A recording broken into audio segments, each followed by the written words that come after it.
Hello and welcome to this episode of the P&E podcast. My name's Jack Jacob and I am your host. In this episode, I'm joined by Phillipa Winter, who's the CIO at Bolton NHS Foundation Trust. We start our conversation discussing why Phillipa wanted to work for the NHS in the first place, which was ultimately because her brother was in a serious motorbike accident when she was very young, and really watching the impressive work his caregivers gave him really spurred Phillipa onto a career for the NHS, which started as an occupational therapist. Phillipa also acknowledges a year out doing a management trainee programme for a major supermarket as a real fundamental year in her career. It gave her an excellent grounding in leadership, business, customer services, data, finance, amongst others. Phillipa really values life experiences and hard work and recognises how important various stages of her own journey were in getting to where she is today. Please do enjoy this episode as we get to know the person behind the job title.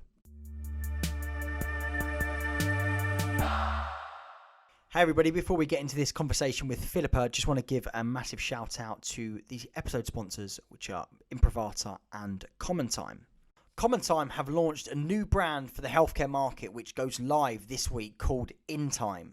ICOM, a next-generation clinical communications app produced by Common Time, has demonstrated itself as the market-leading application to help replace aging bleep technology currently delivered by pagers, streamlining clinical communications whilst providing a secure and, most importantly, integrated clinical messaging tool that provides real-time instant messaging for all staff. Common Time understands the structure of NHS organisations. As such, ICOM allows its users to interact as individuals, in groups, or directly using their roles and responsibilities within their team. The application hosts impressive features that include automating workflows, escalating or diverting any undelivered or unactioned requests, as well as automating the booking of beds and operating theatres. Common Time are now working in partnership with 8 NHS trusts in helping them to achieve their overarching digital strategy. Imprivata, the healthcare IT security company, enables healthcare securely by establishing trust between people, technology and information. The Imprivata platform addresses critical compliance and security challenges whilst improving productivity and the patient experience. By removing barriers created by security and streamlining clinical workflows, care providers are able to improve efficiency and enhance care delivery by focusing on what matters most, the patient. Imprivata is proud to support digital maturity in the NHS with solutions deployed in 70% of NHS trusts. For more information, please visit www.imprivata.co.uk.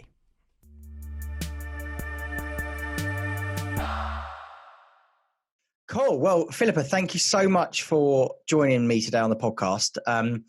Just want to start with a bit about your upbringing. I know you're a proud Northerner. So talk to me about where you grew up and your kind of childhood. Okay, I'm from a place called Clayton Moors near Accrington. You probably all heard about the Accrington Stanley Milk adverts. Who are they? Yeah, well, I know exactly who they are. So I grew up in Clayton Moors. Happy family. Mum, dad, older sister and older brother. I went to school in Accrington, church school. I don't know what else to say. On the edge of the Ribble Valley. You know, my childhood was playing in the woods all day, coming back just to eat. You know, lovely, lovely times, really. Lots of friends and lots of outdoor time, really. Those were the years before any mobile phones, before any games. I think I was 11 when my dad got his first BBC computer and I started to play some of the games on that. But yeah, really happy childhood. Oh, good. And was you academic in school? What was your kind of schooling like? How did you do grades-wise? I didn't do too bad. I was always classed as being a bit gregarious, a bit daft. But I was an average grade student. I left secondary school with a number of O-levels. I was the last year to do O-levels before GCSEs came in. But I failed my English, but I got all my sciences, all my maths. I was like in set 2 for maths and sciences, but struggled with more of a written language subject. So I went on to college. I did GCSEs at college, got another 5 GCSEs, but failed my English again. Started to wonder what's going wrong here, but then I ended up with like 14 equivalent O-levels. but no English. So I did, I'll talk you to why I did BTEC in nursing, but I went to do a health studies BTEC. And then I did English at night school. I did mature English, which I was successful to get. But that was my third time in trying. So although I've got a number of qualifications, English was really tricky for me. And I found out at university that I'm dyslexic. There we go then. So that explains it a little bit then. Yeah, rather than just being daft at school. Yeah, do you know what?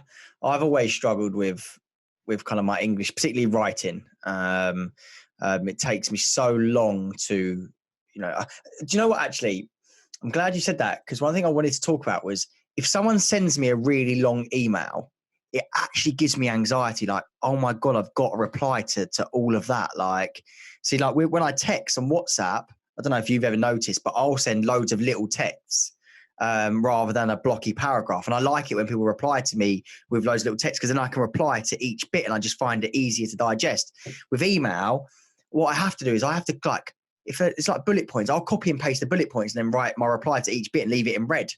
So that's how I work around it. So yeah, completely resonate with you on that one. So when you was growing up, go on.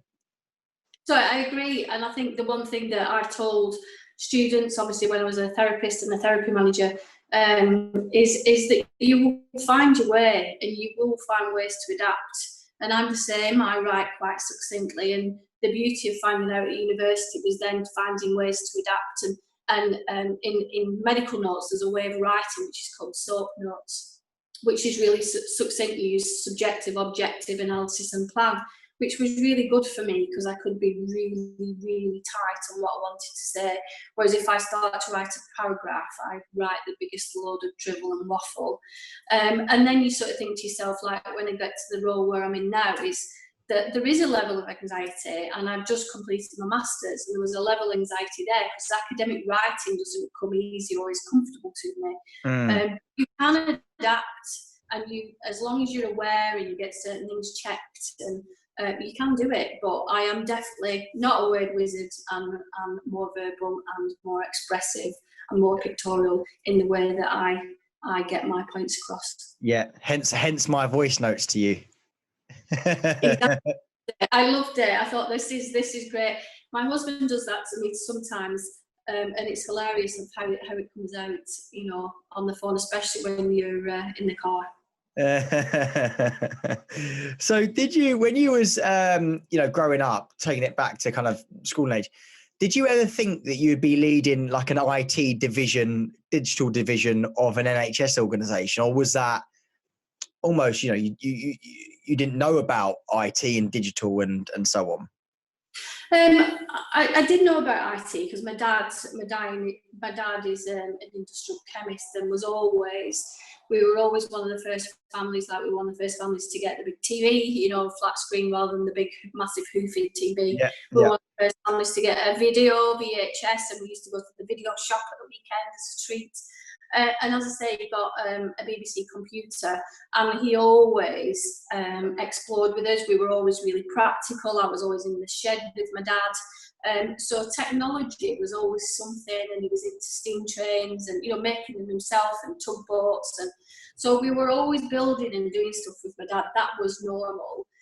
So technology was always around us, and we always liked it with stereo and music. And so from that point of view, tech as a general thing was always in my life. But I didn't think, obviously, I would be in the position I'm in now. And then I always wanted to be a nurse. And that's why I did the health studies at college, because obviously leaving school, I wanted to do nursing. It was at the time when Project 2000 was in for nursing. But I had a real profound event in my life when I was probably first year at secondary school, when my brother had a really bad motorbike accident, and that was the turning point in me wanting to give something back in the NHS. He nearly died. He didn't.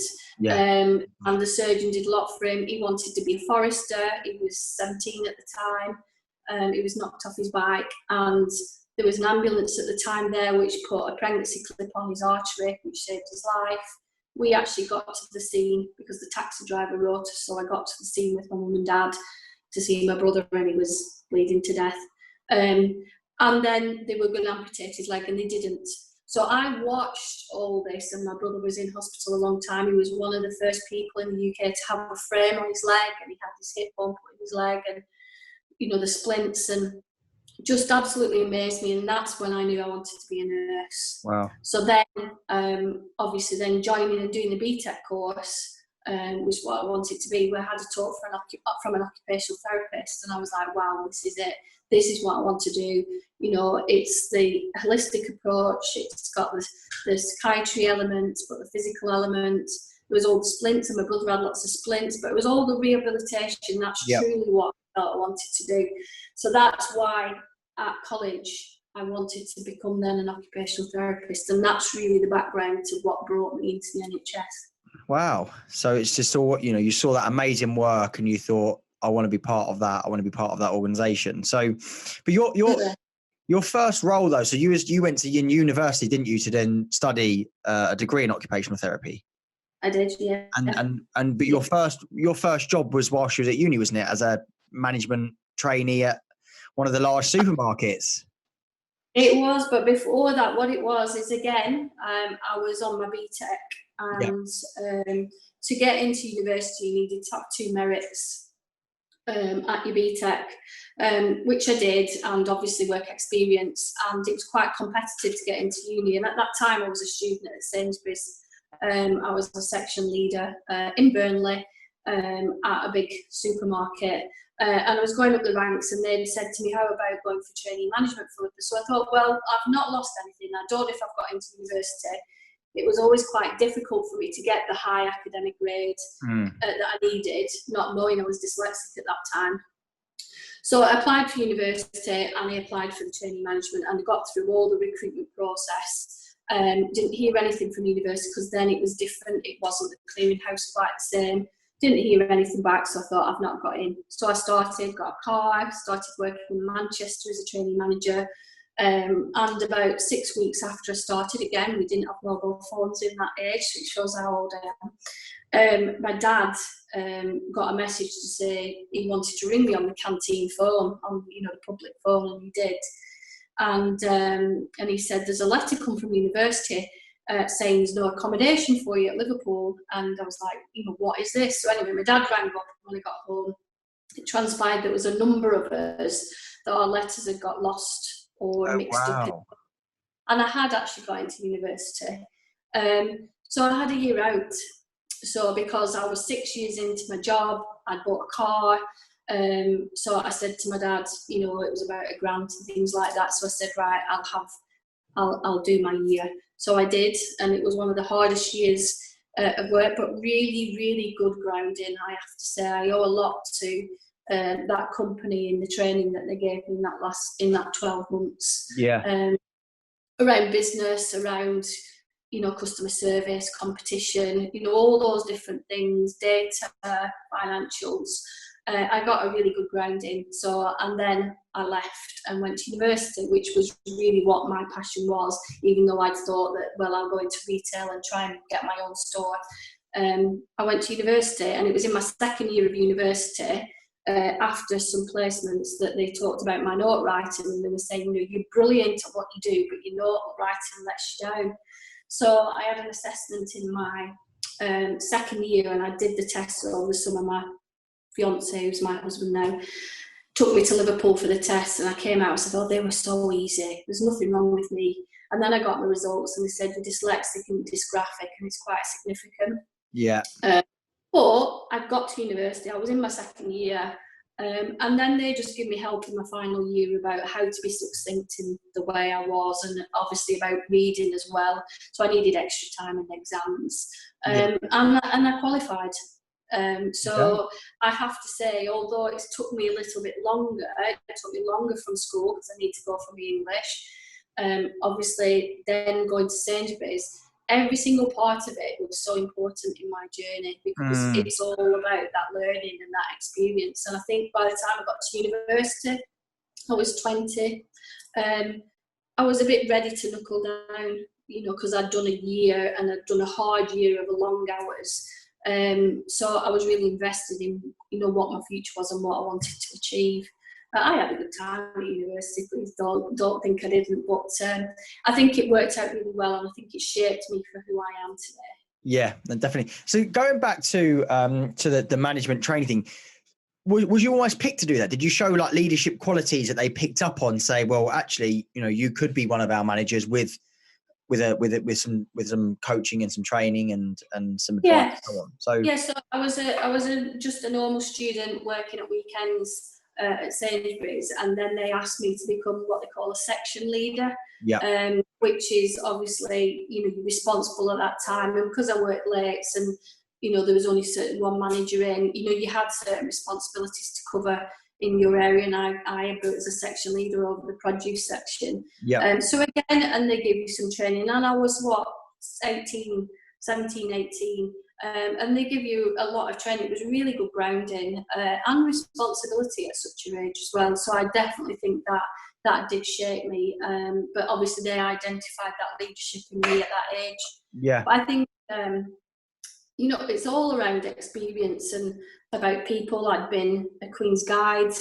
I was a Queen's Guide at age 12. My mum and dad were really into scouting, and I've been camping since I was 6 weeks old. And I think, it's that wealth of experience, and you see children today doing the Duke of Edinburgh and things like that. I think they're all really, really talent building and personality building as well. And I think some of those things that I was exposed to, and that guides and Cubs being from ages, it's around that leadership, it's around that teamwork, isn't it? And about doing things together, which is really important, but doing it in a nice way.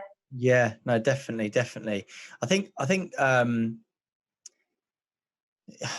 children these days it's not as done these days, right? Because they've got other distractions like iPads and TV and games and so on and so forth. Whereas back when you was younger, you had the outside and you had your bikes and you had your and even actually, I'm probably one of the last generations that, because I was, I think maybe, so what year did the iPhone come out? Like 2009, something like that.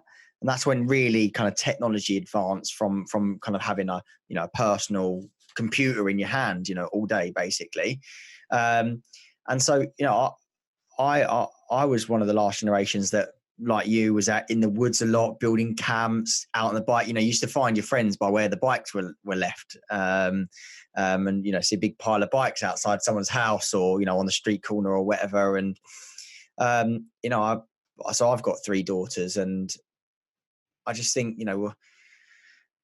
are they going to have those kind of character building skills that perhaps I was exposed to, because I was in the Scouts and I went into the Army Cadets and those kind of things. And I completely resonate that they are character building, and they, teach you other things, have a really good life skills like resilience and taking self-pride in your, in the uniform that you wear. And also as well, like my mum would go to work from when we was 11, 12 in the summer holidays, and we would be left at home and we'd fend for ourselves, and we were absolutely capable of doing that. But if you knew of an 11, 12-year-old these days getting left at home, there would be uproar. There wouldn't be, and it's crazy that the world's gone a little bit soft on kids, and for right and wrong reasons, right? And I think that people do it all for the right reasons, and that's to protect them. But at the same time, I do have concerns that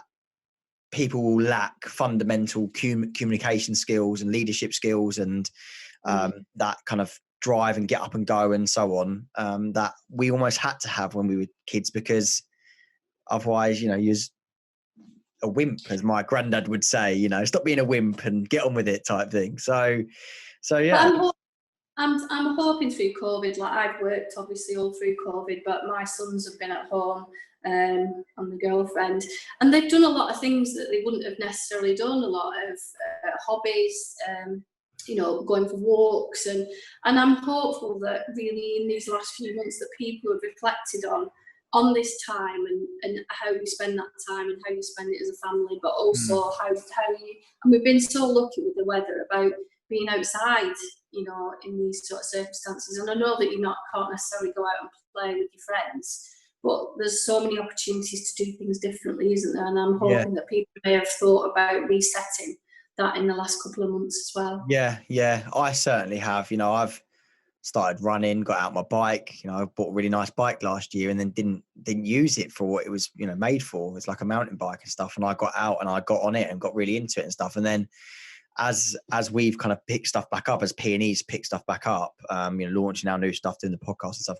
it's dwindled away again. And I'm conscious that I don't let that happen. And I stay active and I stay out, get outside again and so on. But last, 2 weeks I've not really done much, but really conscious of what you've just said, that we do, because it was refreshing. It was like what you said, a reset. It was like a nature reset. And I don't know if this is me just speculating, but is there any, it's a coincidence, right, that all the planes stopped, all the pollution stopped, and then we saw less clouds and it was more sunny and so on and so forth. And I don't know if it is linked or not, but I hope the world doesn't go back to the way it was, because I think it's been, and everyone say hello to each other and things like that as well. You can't walk past someone without them nodding and saying hello, and we've got to know our neighbours from the Thursday night clap and all that kind of stuff. Like, it's been lovely. It's been really nice. So yeah. Anyway, right, let's move on. So your role to so you then qualified an occupational therapist and worked in the NHS then from after you qualified, right? So was that mid-90s? 94 you qualified. So and then you worked as an occupational therapist for about 15 years, is that right? Is that how long it was? I was therapy manager up until 2012-13. Yeah. So from but yeah, I suppose with management roles in there as well, right? But even as management, because I was a specialist in hand therapy, as my final before management, I still did put my hand into certain things, like when people were on leave, or if there was something quite complex, I would still advise upon, because of just the skill I had in some of the specialist splinting. But yeah, probably about 15 years. Yeah, so I qualified in 94, moved down south, got married in the summer, and my first job was at St Albans and Hemel hospitals as a basic grade. Yeah. Really, really great living down there. Obviously, great opportunities, some real good hospitals, but obviously living down south, living the life. As a newly married, my first home, my first dog, instead of going on honeymoon, a big German Shepherd. Was your husband from down south then? Is that why you moved down? No, he was in the Met Police. Right, okay. But he's from Scotland. Right, okay. So that's why we relocated back to Lancashire, back to near one of our families before we had a family. But so yeah, he joined the Met when he was 18. I met him when he was 18 and a half. And we've been together 26 years, been married this year. But wow. So yeah, worked at St Albans, worked there as a basic grade, and then after 6 months already got promotion. I also started to do specialist clinics and was really into splinting, and my brother had a lot of splints, so it was a real passion for me. And then I started to work privately as a hand therapist across London, and then I moved to the Royal National Orthopaedic Hospital to be on their rotation as a senior OT, which was really, really wonderful work, working at a national centre like that. Sure. In the areas that I managed to work in.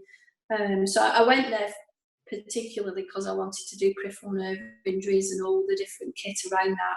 But I worked in pain management, and then I worked in spinal injuries, and then I moved back. But I have to say, although I was gutted to have spinal injuries as a rotation, it was one of the best jobs I've ever had in my life. Oh, good. And so then you went into more of a leadership roles in with a kind of clinical focus still. And then your first kind of role that involved, what I can gather from your kind of career history, was you was a therapy manager but looked after business and information stuff. And stuff. There we go. That's really technical, isn't it? Yeah. So talk to me about that, because that was your first dip in the toe then with regards to more of a tech-based role, right? So yeah, so the business and information one was really more around demonstrating how we were managing to perform as a function or a business within the NHS. Yeah. To look at how we could put all our performance, because in the olden days, and people from the NHS will know what Kerner is, and Kerner was every day as a therapist or anybody, you had to write down exactly who you'd seen, whether it was face-to-face, whether it was non-face-to-face, and your whole week had to add up to your hours that you worked. So it was a real labour-intensive paper exercise. So part of my job was to get that basically put electronic, and so that role was to look at putting all our information electronically, but also putting all our clinics electronically onto our PAS system, because they were all in old paper diaries. So that was my first job. But not only that as well, it was looking at outcome measures. So that's around like patient satisfaction and outcome measures, and that's about demonstrating that actually we're making a difference. So it was a lot more in that role around business and data and intelligence. I would say that actually working in spinal injuries and then hand injuries was where I did more tech, because I used to use a lot of technology to support around biofeedback, environmental control with spinal injuries, about how they can manage their environment, when they're a high level tetraplegic, and some of the kit around that. That's what really got me interested in technology. The business part was more around the intelligence and about business and how we made ourselves more efficient and more effective. Sure, makes sense. And so then from there, you've done a project management role before your role as a CCIO, didn't you? So as in my management in therapies, I became a CCIO, and that was because there was a couple of us that were a little disruptive, and because I was the first to put You disruptive? Never. I was, yeah, in a positive way. Of course. And about really working with the teams around really trying to drive what we were after as a clinical service, and make the tech support that really. Yeah. So I was asked to become a CCIO, and what year was that? Pardon? What year was that? Oh gosh, you're asking me now. I think that was either 2011 or 10. Was that you must have been one of the first group to become a CCIO then, because it's now really gaining traction as a job title, isn't it? There was still trusts, and there probably still is trusts that don't have one, but certainly was 2 years ago a lot of trusts that didn't have them. So for you to be a CCIO back then, almost 10 years ago, is yes, it is, and I was one of the first. We were one of the first. So Rachel Dunscombe obviously was the one that set it up in our hospital. She was the CIO at the time. Right. Already had a surgeon and an acute medical consultant. It was the ophthalmology surgeon that was the main CCIO, and she had this idea about this multidisciplinary team. So they asked me into it, and we were the first MDT team CIOs in the country, and we did a lot going around at the summer schools and talking about the benefits of not just having one individual and one thought on how you would drive informatics to support the clinical. But not only that, as an MDT, about coming from different professions, but we all came with different life experience. So David was really techie. Simon was really passionate about medicine and about how that was, and I came with my leadership and my business skills. So actually, and then we had a nurse, Brendan, who obviously brought those from A&E. So it was a real rich group of people that brought a lot, not just the professional part, but actually their own individual skills as well. So it was really, really good. Sure. So that Chief Clinical Information Officer role then for you was, do you think that really propelled you then into your kind of CIO career? Do you think if you'd never become a CCIO, do you think you'd ever have been a CIO? No, definitely not. No, because I don't think my whole career has been falling into really good opportunities, and whether it's because I've found them or they've found me, I'm not sure, and I do look at that.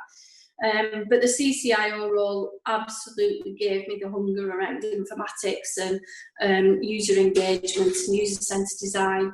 So I started that, and then I did my project management qualifications as CCIO, and then got the opportunity to work more corporately in the organisation. So I was on secondment for 2 years from therapy manager. Because I got to therapy manager was the pinnacle of where I wanted to be. Right. And I got there, and it was fabulous, but it was like, and so what? Because it was that I needed that change. I'd done a lot of projects as therapy manager in developing new ways of working, and we'd gone into turnaround, and I had to manage that, which was really difficult.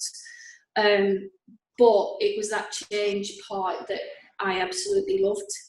So I went to work corporately as a programme project manager in elective care, and I did theatre utilisation, reduction in clinics, ward closure to try and reduce costs across the bed base, which again gave me a real wealth of getting to know. I've obviously worked in the organisation a long time, but real key stakeholders across the whole of the organisation, which then has led me into a really good stead as CIO, because there's not many people across the organisation that I don't know. Yeah, of course. I think it's quite, back then IT projects, I can typically imagine, or projects for digital transformation or data led or whatever it might have been, were led by those techie teams. And I think, and so many projects failed right in the NHS because they didn't have clinical buy-in and clinical engagement, and looking at how is tech the enabler, basically? How can we enable people to either be treated better, work more efficiently, or reduce costs, and so on and so forth. So it's really quite innovative that was happening as a kind of almost like a pilot model back then. And that was for Bolton, wasn't it? Yes, that was for. So how long have you been at Bolton for? 22 years. There we go. Wow. So you must be one of the longest serving people in the kind of senior leadership team. No. Well, some of them are starting to retire. I'm not quite there yet. But in IT, we've got a real great retention rate. So I've got somebody retiring this week that's done 28 years, another person that's just done about 26. And I've got people who are still in service that have been there since they were 17 and the same age as me. Yeah. So there's quite a good retention rate. I suppose in the senior executives, there's been a lot of change. Yeah. But there's quite a lot of people at Bolton been there for a long time. Yeah, well, that shows you how the organisation and the culture and the want to stay and the want to improve constantly and so on. So kudos to you. So moving then into because you then become so what I wanted to understand was you a joint CIO with someone else, or did you have a joint role as a CIO and a CCIO role? So what it was obviously I was CCIO. Yeah. And I had my business acumen because I'd already been a senior manager managing a business unit as the therapy department. Yeah. And when Rachel left, I think it was because obviously I didn't have, I had my business evidence and being a therapy manager, and I was credible there. So I think it was a little bit of a tester to say, let's see how she does. So I did it because there was a deputy CIO at the time. And so basically I went in and we shared it. Okay, makes sense. And then after that time, the job came up and I went for it, and we had a discussion that was just the way it was, I suppose, because of the experience and the relationship I built with him as well. So he remained my deputy until recently. He's just retired. Yeah. Amazing. So that was around 2015 that we're up to about now? Yeah. So you're within 3 years or 3.5, 4 years of you getting that role, you then become you award-winning CIO, Digital Health CIO of the Year. What was that as a moment like for you?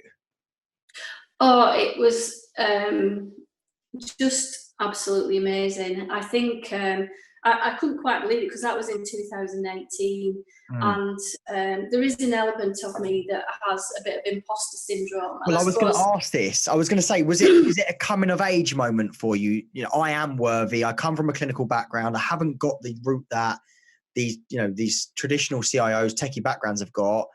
But look what I've done and what I've achieved. Yeah, absolutely. I still have imposter syndrome sometimes every day, and I think that's what keeps me grounded. But definitely at that time, and I was totally overwhelmed to do that. And I think it was because it was the age of and there's more and more people, I suppose, like me that are coming with that clinical background into informatics, and that slant on it and that look and you know, my absolute passion about that user-centered design, which is what it's all about. So, but yeah, I suppose I was a bit overawed by it because of that imposter syndrome and thinking, oh my goodness, there's so many great people out there that have lived and breathed informatics and done some wonderful jobs. How is this? So I suppose it'd be unrealistic to think that I don't doubt myself, and I think sometimes that's what drives me forward to the next stage and what I do next, and keeps you grounded. But yeah, I was pretty shocked, and even now when I look back, I think, oh my goodness, you know, there was some great competition, and how did I do that? Yeah, oh, good for you. And you know, I think that's when we probably around that time is when we first met you, because it was in the November of 18 that we first met, I think, because you spoke at got it in the summer. I won it in the summer, and then we started speaking shortly after that for you to speak at an event in November of 2018. So yeah, what, 3-4 months after. So yeah, wow, incredible. So was there any particular thing that you had achieved, do you think, that got you that? Why did they give it to you? Why was Phillipa Winter the CIO of the year that year? Was there anything project wise that you'd done, or was it just your journey and what you'd achieved? I think it was the journey, and I think a big part of it was around my style and engagement, and how I engage with people. And that if you think about, you know, the what to report and then topple, you know, everything that they were saying, I suppose I was the picture of that, wasn't I, about bringing together that clinical and that informatics piece, and you know, being that conduit between it. So I think it was about that. Obviously I'd hit there.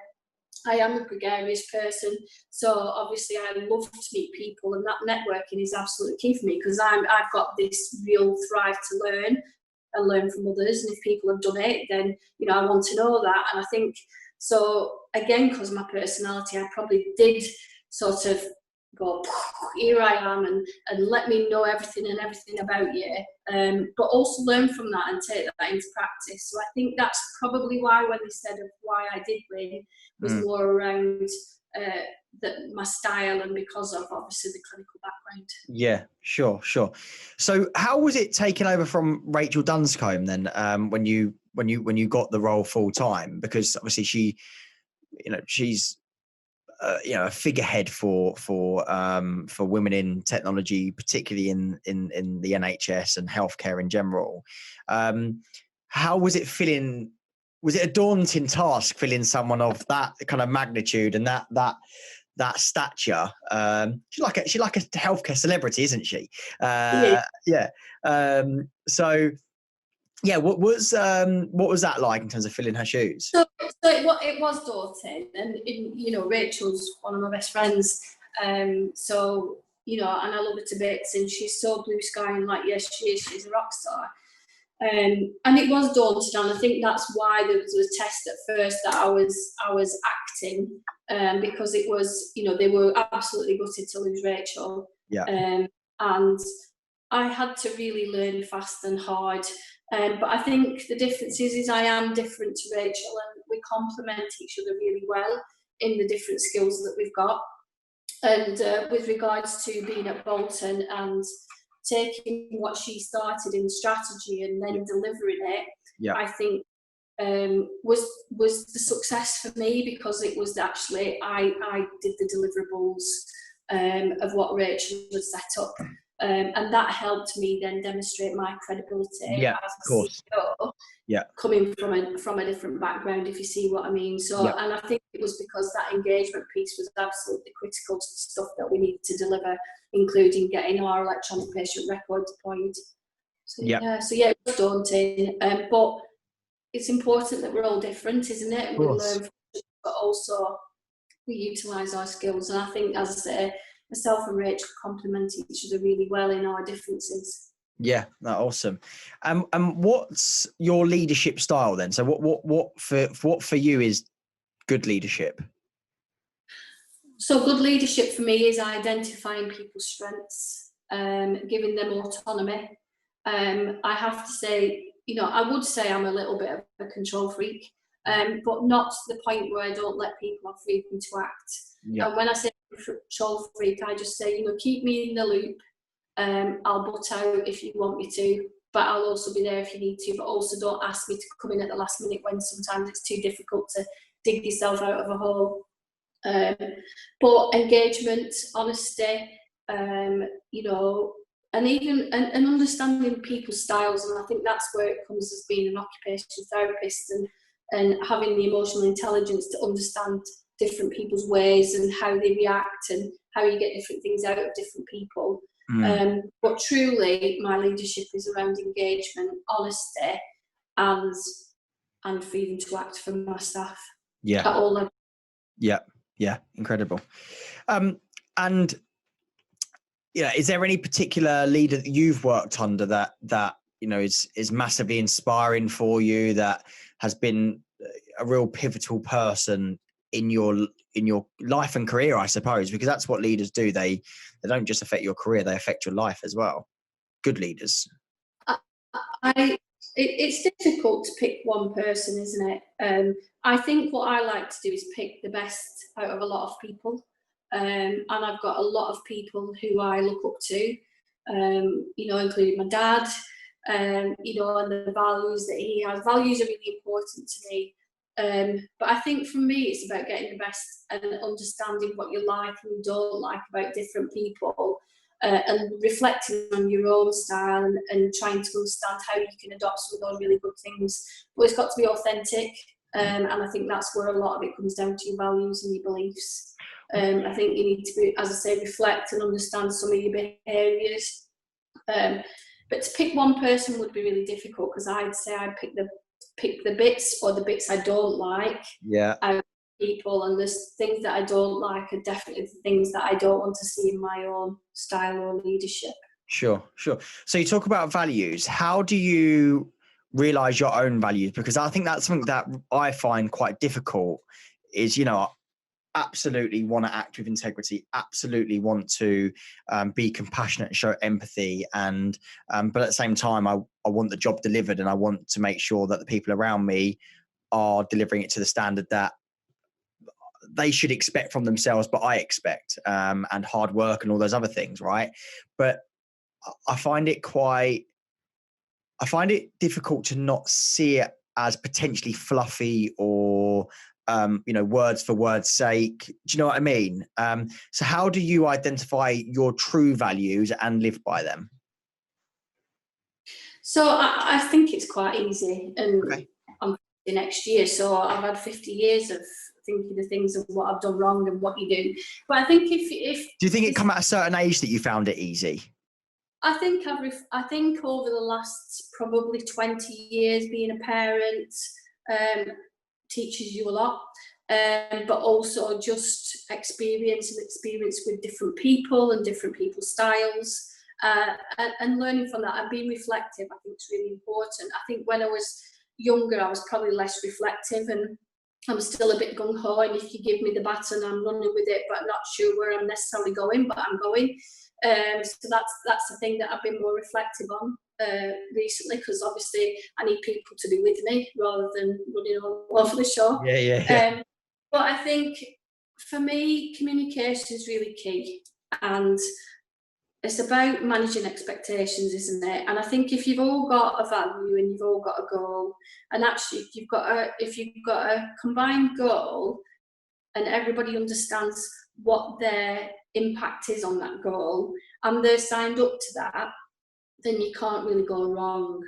But that comes down to real clear communication and management of each part of that. So say in a project or in a team, is understanding and is having that intelligence and that emotional intelligence, isn't it, to understand where people are faltering and how you can pick them up and how they might need something different than the next person.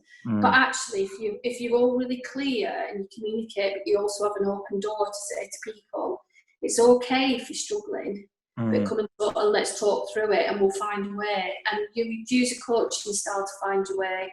So I think it's difficult to put all that words into one, but being who you are, being authentic is really important, that people can understand what they would expect from you from 1 hour to the next is important. And being approachable, because if you are, then people will come and talk to you. And if people then are struggling, they'll talk to you and you can work that through. There's nothing worse than people hiding that and then not achieving, because then you don't get to your goal and then people get frustrated. So it's about having that one eye open, isn't it, to all the different people in your team and how you support them all to be successful in the way they can be. And if not, you have to deal with it, and you need to deal with that sensitively. And in the NHS, obviously through a lot of paperwork and bureaucracy. But that also can be done in a nice way and a supportive. Yeah, makes sense. And another thing I know you're passionate about is women in technology and leadership. Why is it so important for you, do you think? I think it is women, and I suppose when I first came in 5, and then when I was the CIO, if I think back to some of the summer schools and the events I went to nationally, there was a lot higher percentage of male in there. I'm not a feminist at all. Yeah. But for me, it's about equity for everybody, and it's lovely now, because actually when I go to national events now, it's a real solid mix. And I think, again, that comes down to the shift since WAPTA around having more clinicians and nurses and AHPs involved. And personally, where I work, I've got a really, really diverse workforce. I've got some ladies in some real senior technical roles, and it's lovely. But the diversity is across everything. And for me, it's around identifying who's best to do that job, and that can be anybody. But I suppose it's about ensuring that people at school feel confident that they can go into some of those tech roles, and that's why it's important for me, as well as about opening up around apprenticeships and giving people opportunities to come and work in those areas. So I'm really passionate about women in tech, but I'm also passionate about professionalism and about making sure it's that opportunity for people to grow within informatics, because there's so many different places that you can work and different nuances and skills. It's a real fabulous workforce to be part of, and becoming more and more and more important.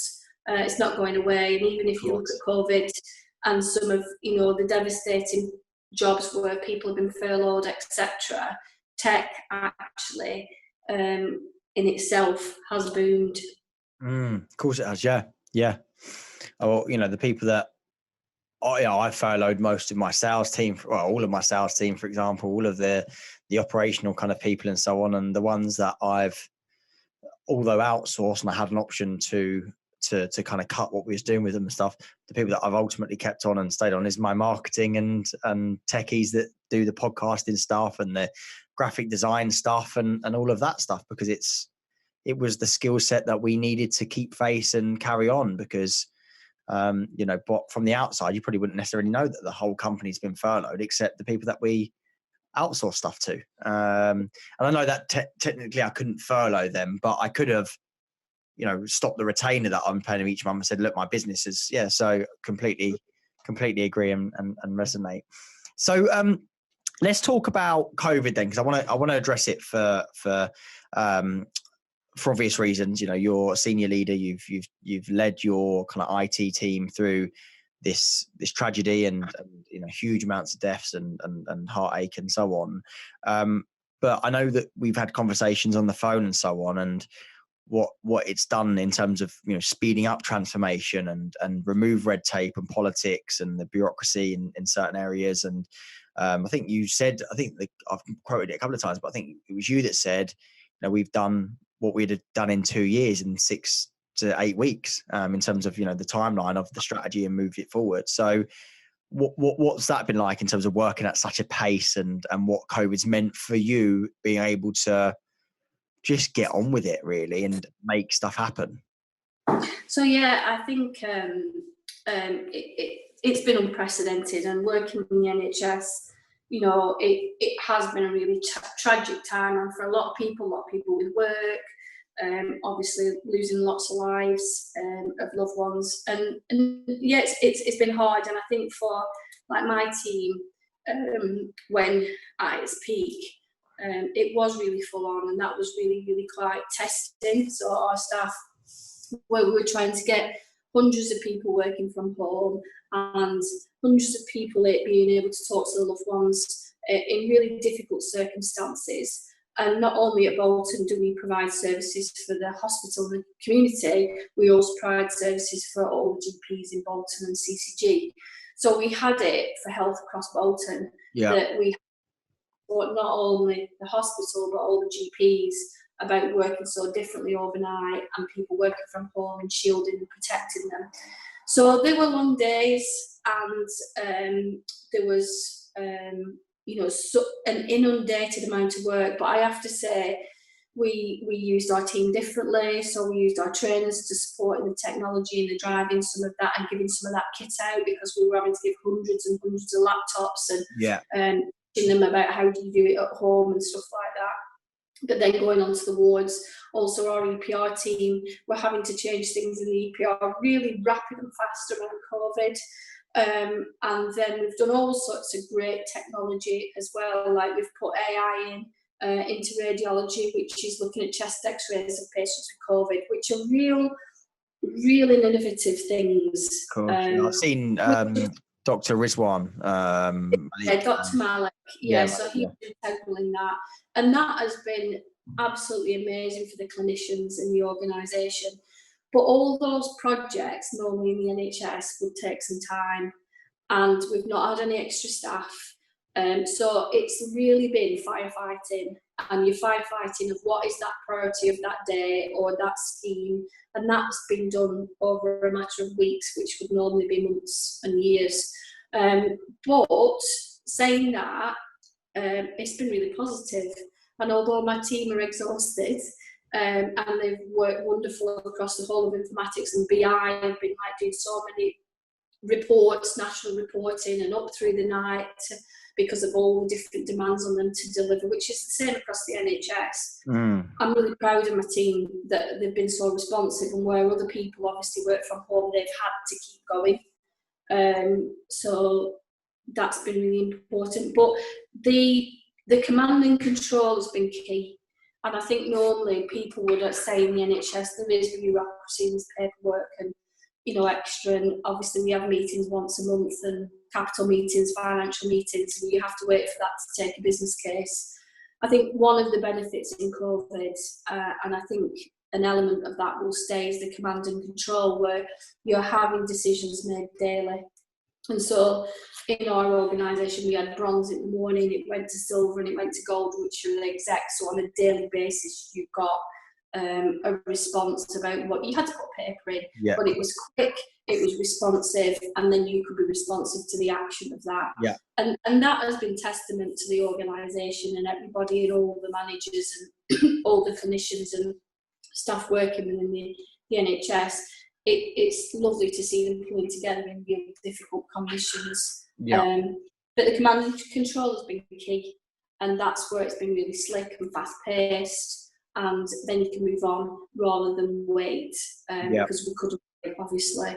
But it's been unprecedented, the amount of work we've had to do. And then coming out of that now, as we start to talk about the reset, because things are put in fast, homework is put in fast. We need to go back and reflect on all those licensing costs. Yeah. COVID's not going away. So we need to support more agile working. Yeah. Even from yesterday, with Boris's new information on 1+ meters in the organisation, we're keeping it at 2. Yeah. Those sort of things have to be managed, and therefore a different technology is needed. We've done a lot of virtual consultation work, but then we need to go back and then put some policy and parameters in place to make sure that... And optimise it as well, right? Make sure it's being used. Absolutely. But you would have times to do that, and I suppose we already had a big programme of works, excuse me, and this has come on top. You start coughing as we start talking about COVID, eh? Oh, yeah, sorry. So, yeah, I go for my antibody test tomorrow. Oh, there we go. We'll see. Yeah, there we go, yeah. Awesome. So let's talk about some personal bits then, because I know that you're a lover of dogs. And so you haven't got, would you say you still got a puppy or not? It must be 2 years old now. Me too, yeah. It'll always be my puppy. Yeah. So you had you mentioned earlier you had a German Shepherd instead of going on a honeymoon. You got a German Shepherd. I did. So I got married on the Saturday and picked my dog up on the Monday, and I had 2 weeks off with my it was called Marvin, big black German Shepherd, and I had him till he was 14. Broke my heart to lose him. Oh. He was a fabulous dog, and I've had dogs all my life growing up as a child, and now I've got my cockapoo, who's my baby. Yeah. Yeah. And what about your family life? So have you got two boys? Is it? Yes. So I've got Alex that's 20. He's a barber and a drummer, and I've got Rowan who's 17 and he's at college doing professional construction, and Porter at another big shopping retail company.